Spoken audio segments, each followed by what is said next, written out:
வணக்கம், உட்காருங்க. எனக்கு இந்த வார்த்தை அலங்காரம் எல்லாம் பேச வராது. என் மனசுல பட்டது சொல்றேன். வரப்போற சட்டமன்ற தொடர்ல தாக்கல் செய்ய போற பட்ஜெட் வரி இல்லாத பட்ஜெட்டா இருக்கணும்னு நான் நினைக்கிறேன். அதுக்கு உங்க ஆலோசனை எனக்கு தேவை. மன்னிக்கணும் சார், ஏற்கனவே மதுவிலக்கை கொண்டு வந்ததுனால அரசாங்கத்துக்கு 700 கோடி ரூபாய் வருமான இழப்பு. இப்போ வரியும் போடலன்னா எங்கேயும் சார் பணத்தை கொண்டு வர முடியும்? வரும் மிஸ்டர் சுதாங்கன், அதுக்கு ஒரு 4 வழி இருக்கு.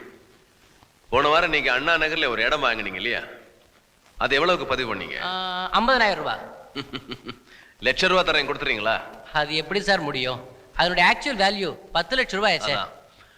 10 லட்சத்துக்கு வாங்கி 50,000க்கு ஏன் பதிவு பண்ணீங்க? வரி அதிகங்கிறதுனால தானே. சிரான், நான் உங்களை குறை சொல்லல, இது வழக்கமாய் போச்சு. அதே சொத்துக்கு 13% வரி வச்சதுனால 6,000 ரூபாய் கட்டுனீங்க. அரசாங்கம் 4% வச்சிருந்தா 10 லட்சத்துக்கு 40,000 ரூபாய் ஒழுங்கா கட்டியிருப்பீங்க.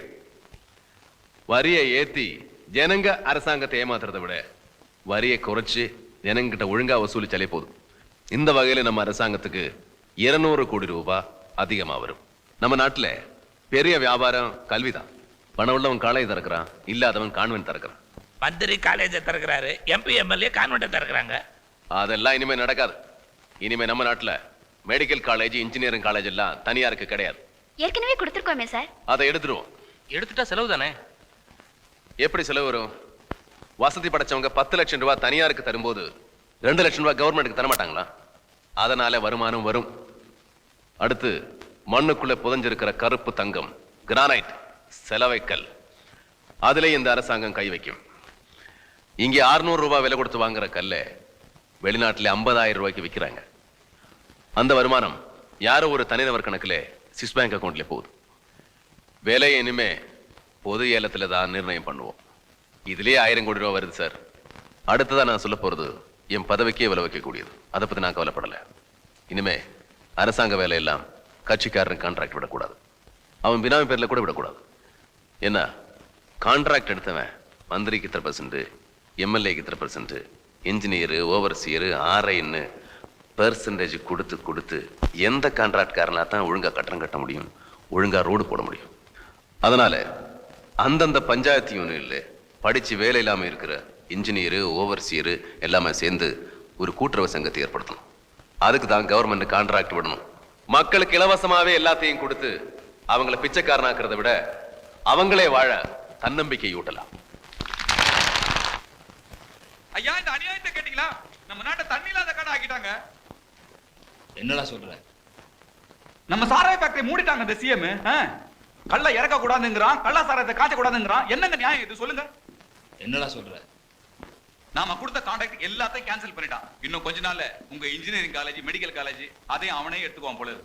இப்படியே போச்சுன்னு வச்சுங்க, கூடிய சீக்கிரத்துல நாம சுதேசி இயக்கத்துல சேர்ந்துட வேண்டியதுதான்.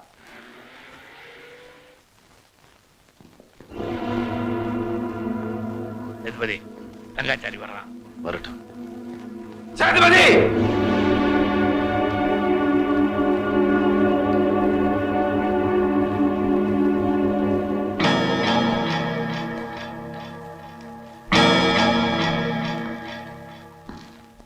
என் ஃபைல்லாம் கையெழுத்து போட மாட்டேன்னு சொல்லிட்டியாம?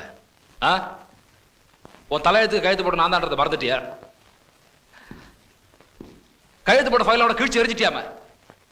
புதுசா வந்த வாழ்க்கையை கிழிச்சு எரிஞ்சிருவேன். அவனுக்கு எதுவும் செய்யாது. நீ மந்திரிக்கெல்லாம் ஆர்டர் போட்டியாம?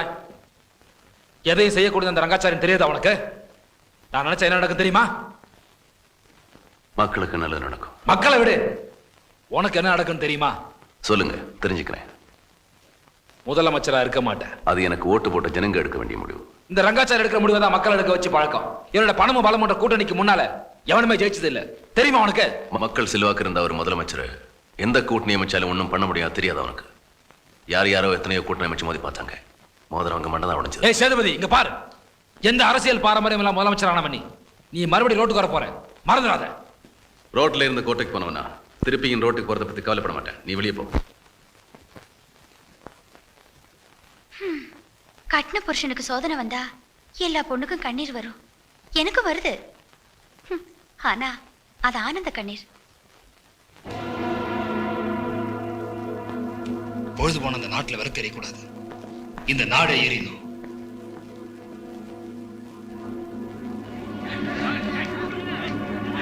வழக்கம் போல ஆகிறத பார்.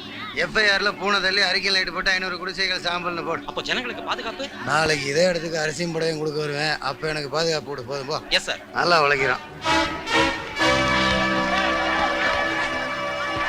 யோ நிறுத்துங்க. அவன் ஏதாவது செஞ்சுட்டு போட்டோம். வாங்க.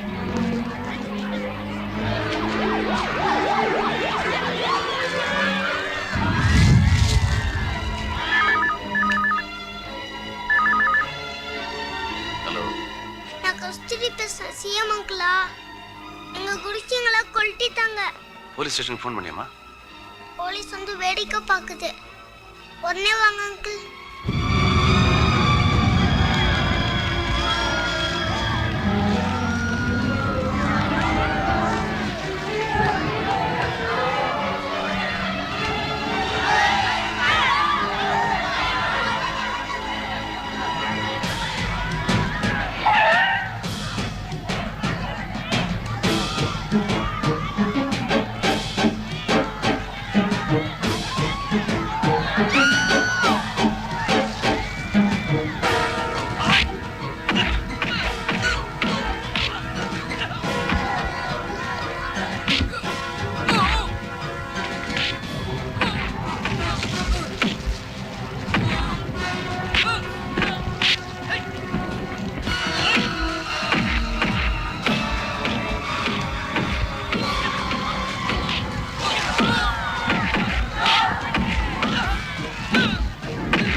நீங்கெல்லாம் போலீஸ்காரங்க.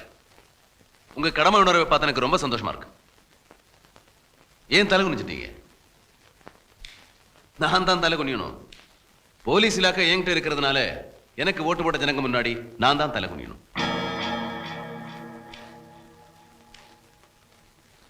மா, எத்தனை வருஷமா போலீஸ் வேலையில் இருக்கீங்க? 20 வருஷமா சார். உனக்கு கொடுக்க வேண்டிய சம்பளம், உனக்கு சேர வேண்டிய சலுகை, இதுல ஏதாவது அரசாங்கம் குறை வச்சிருக்குதா? மாசம் பிறந்தா சம்பள கவர் பெருசா தெரியறவனுக்கு மனுஷனோட உயிர் பெருசா தெரியலையா? எரியறதும் கூட சேர்ந்தா நீ சும்மா இருந்திருப்பியா? எரியற குடிசைக்குள்ளே உன் பொண்டாட்டி பிள்ளைங்க இருந்தா நீ வேடிக்கை பார்த்துட்டு இருந்திருப்பியா? நீங்க சம்பளம் வாங்குறது அரசியல்வாதிகளை காப்பாத்துறதுக்கு மட்டும் இல்ல, அப்பா விதங்களை காப்பாத்துறதுக்கும் தான். அந்த நினைப்பு இருக்கிறவன் தான் உண்மையான போலீஸ்காரன். எல்லாரும் மௌனமா இருக்கிறதுக்காக நான் உங்களை இங்க கூப்பிடல. நீங்க மௌனமா இருந்து வேடிக்கை பார்த்ததுனால 1000 குடிசைங்க எரிச்சு போச்சு. அரசாங்கம் அதை கட்டி கொடுத்துரும். 5-6 உயிர் போயிடுச்சு. செத்து போனவங்க குடும்பத்துக்கு அரசாங்கம் நஷ்டஈடு கொடுத்துரும். ஆனா செத்து போன உயிரை உங்களால திருப்பி கொடுக்க முடியுமா? அரசியல்வாதிங்க குறுக்கிடனாலதான். எத்தனை நாளைக்கு தான் இதே போய் திரும்ப திரும்ப சொல்லிட்டு இருப்பீங்க? கவர்னர் ஆட்சியெல்லாம் தப்பே நடந்தது இல்லையா? சும்மா உட்காருங்க சார். ஒரு அமைச்சர் சொன்னா இந்த கமிஷனர் கேட்க வேண்டிய அவசியம் இல்ல. அந்த அமைச்சர் என்ன பண்ணுவாரு? மிஞ்சி மிஞ்சி போனா டிரான்ஸ்ஃபர் பண்ணுவாரு. ஆனா இவர் என்ன பண்றாரு? அந்த அமைச்சருக்காக ஒரு தப்பு பண்ணிட்டு இவருக்காக 10 தப்புகளை பண்றாரு. இப்படி தப்புகளை பண்ணிட்டு அண்ணா நகர்ல 60 லட்சம் ரூபாய் பங்களா வாங்கியிருக்காரு சார். இவரு நானும் ஒன்னாதான் சார் வேலைக்கு சேர்ந்தோம். ஆனா இன்னைக்கு இவர் பேர்ல 100 லாரி ஓடுது சார். வெயில் காலத்துல மெட்ராஸுக்கு மெட்ரோ வாட்டர் சப்ளை பண்ணுது. ஆனா மழை காலத்துல என்ன சப்ளை பண்ணு தெரியுமா? சொல்லவே வெக்கமா இருக்கு சார். ஆந்திராவில இருந்து கிருஷ்ணா தண்ணி வருதோ இல்லையோ, தினமும் 60,000 லிட்டர் சாராயம் இவரால் வருது சார் மெட்ராஸுக்கு. இவர் ஒரு டிராபிக் கமிஷனர். இவர் பேர்ல 100 ஆட்டோ சிட்டில ஓடுது சார். ஆனா அத்தனையுமே செங்கல்பட்டு பெர்மிட். செங்கல்பட்டு பெர்மிட் வாங்கிட்டு சிட்டில ஓட்டுறாரு சார். அந்த ஆட்டோக்காரன் நாங்க பிடிச்சா யார்கிட்ட சார் கொண்டு விட முடியும்? இவர்கிட்ட தான் கொண்டு விட முடியும். இவர் அவனை கண்டிப்பாரா? மாட்டாரு. எங்களை தான் கண்டிக்கிறாரு. அந்த ஆட்டோக்காரன் எங்களை கேவலமா பாக்குறான். இந்த அம்மா அனைத்து மகளிர் காவல் நிலைய கமிஷனர் 12 பியூட்டி பார்லர் வச்சு நடத்துறாங்க. அது பியூட்டி பார்லர் இல்ல சார், அழகு நிலையம்ங்கிற பேர்ல அழகிகளை வித்துக்கிட்டு இருக்காங்க, உபச்சாரம் பண்றாங்க. அதை தட்டி கேட்டா புருஷன் அவனை வெளியே அனுப்பிச்சிட்டாங்க சார். அவன் நியாயம் கேட்கறதுக்காக ஒரு கமிஷனர் போறான். இப்ப அந்த கமிஷனர் இந்த அம்மாவை சேர்ந்து குடும்பம் நடத்துறாங்க சார். இப்படி தனிப்பட்ட வாழ்க்கையிலும் பொது வாழ்க்கையிலும் சுத்தம் இல்லாத இவங்களை வச்சுக்கிட்டு எப்படி சார் சமுதாயத்தை சுத்தம் பண்ண முடியும்? ஒரு ரவுடி கூட பயந்து பயந்து தான் குற்றம் பண்றான். ஆனா போலீஸ்காரங்க பயப்படவே இல்லை.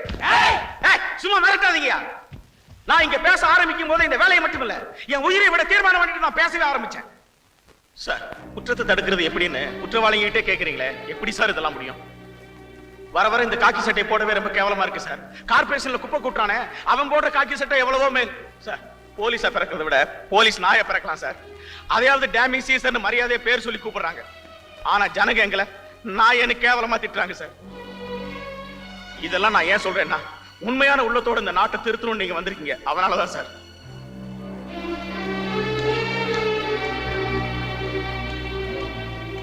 இதுவரைக்கும் நடந்ததை பத்தி நான் பேச விரும்பல. இனிமே நடக்க போறது நல்லதா இருக்கணும். குற்றவாளிங்க சில பேர் இங்க இருக்கலாம், அவங்கள தனித்தனியா அடையாளம் காட்ட முடியும். ஆனா அதை நான் விரும்பல. ஒண்ணு சொல்றேன், இனிமே திருந்திக்கிங்க இல்ல விலகிக்கிங்க. இனி குற்றம் பண்றவன் மட்டும் குற்றவாளி இல்ல, குற்றம் பண்ணவனை கண்டுபிடிக்காம இருக்கிற அதிகாரிகளும் குற்றவாளிங்க தான். 24 மணி நேரத்துல நான் நினைக்கிறத நீங்க நடத்தணும்னு நான் சொல்ல வரல. ஆனா ஒவ்வொரு நாளும் அது நடக்கணும். காக்கி சட்டைக்கு உண்டான கௌரவத்தை நான் கொடுக்கிறேன். அது காப்பாத்திக்க வேண்டிய பொறுப்பு உங்ககிட்ட தான் இருக்கு. அதுக்கு அடையாளமா நான் உங்களுக்கு என்ன அதிகாரத்தை கொடுக்கிறேன்னா, தப்பு பண்றவன் யாரா இருந்தாலும், மந்திரியா இருந்தாலும், எம்எல்ஏ இருந்தாலும், முதலமைச்சரா இருக்கிற நானா இருந்தாலும் நீங்க தாராளமா அரெஸ்ட் பண்ணலாம், நடவடிக்கை எடுக்கலாம்.